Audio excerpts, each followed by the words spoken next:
stray dog that sat there and showed up at about 11 o'clock at our house. So I brought my dog in the house, called Sheriff's Department, sat there and told him we had a stray dog, come get him. I thought he left. I didn't see him. Went and got the kids off the bus. My oldest daughter, Casey, sat there and said, "Mom, where'd we get this dog?" And I'm like, "Oh, he's still here." I was like, "Get in the house," because I don't know what he's capable of doing. My children's routine, I mean, when they get home from school, they drop off their book bag, sit there, and automatically go out and feed the animals, which include our dogs, cats, and horses. Alexis went outside, and I didn't know she went outside. I asked Casey where Alexis was. She sat there and said, "I think she went outside to feed the animals." I told her to go get her. That's when I heard Casey screaming. I looked over, sat there and seen the dog attacking Casey. I put the baby down on the porch, sat there and ran over, kicked the dog in the head. The dog let go of Casey at that point in time. That's when I sat there and jumped on the dog and wouldn't let go of the dog and told Casey to go get her dad. I told Casey to call 911, and Steve sat there and came out, and he had the gun with him. Couldn't get the dog off me. He sat there and told our dog to sit there and move, because the whole time our dogs tried to sit there and get the stray dog off of us. He told me to roll, and the dog had me, my arm was in his mouth. I sat there and rolled. Steve shot the dog, in the hip, and then he let go of me. So then I rolled out of the way, and Steve shot him 2 more times, and then that's when we went in the house and realized that Alexis had gotten bit, and she was actually the worst one. She had a 4-inch laceration on the inside of her left thigh. Due to the situation, they're not as bad as what it could have been.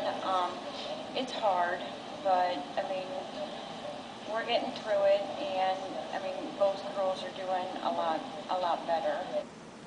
Okay. Hi.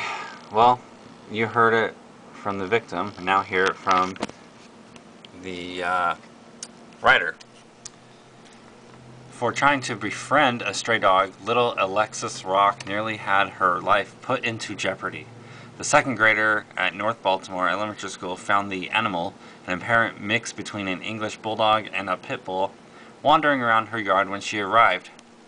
Something caused the dog to clench its powerful jaw down on the girl's left thigh, its sharp teeth piercing through her leg muscle and nearly puncturing a main artery.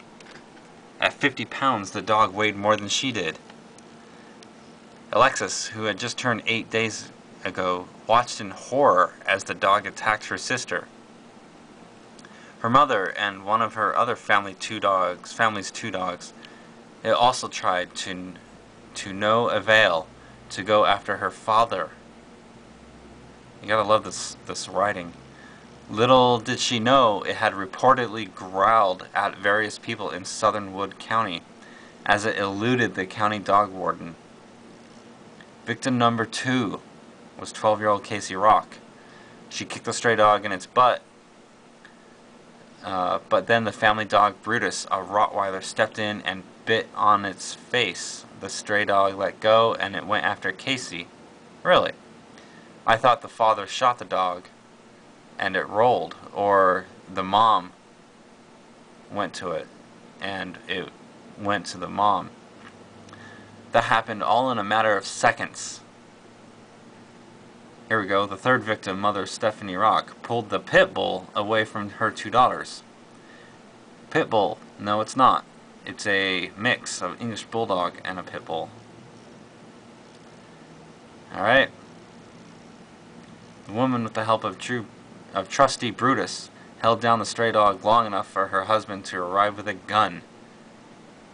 After yelling at Brutus to stand back, Mr. Rock shot the pit bull once in the hip while the dog had either his wife's arm or sweatshirt sleeve in its mouth. The pit bull then lunged at Mr. Rock. Because that's not what she said. She said she was rolling. The husband told her to roll away. He shot the dog in the hip, and then it let go. She rolled away, and then he shot the dog 2 more times. So that's a lie.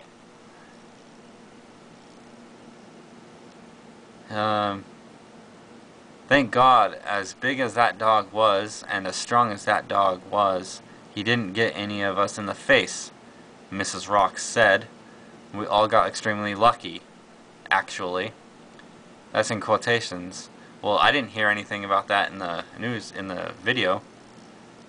So how can you use quotes if you don't hear it? This is going to be a two-parter because at the bottom it has contact Tom Henry at thenry at theblade.com or 419-724-6079. So guess what? Tom is going to get a phone call.